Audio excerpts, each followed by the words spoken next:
नमस्कार प्रणाम। आई भैया होला बा से बहुत सारा कहानी सुने लेकिन आज सुनल जाई पुरान का कविता ता होला बाबा। हाँ तनी होई में से सुनाई ना, होई में से। अच्छा होइमे से हाँ हाँ होई में से। अच्छा तो कहत कबीर हाँ सुनो बुरी लोला वाह भाई वाह। आ चोर छिनार कहीं साधु होला।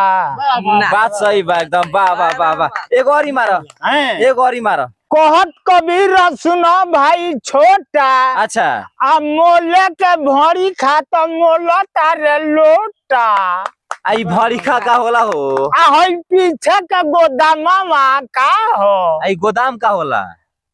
आ ई होला।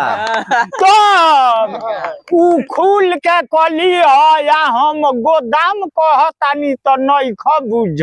अच्छा तो ना बुझत रहने, अब बुझ गए नी। बुझ गइल। अब रहे दे दादा, बड़ी खराब तार कविता बा। तने गौर कह दो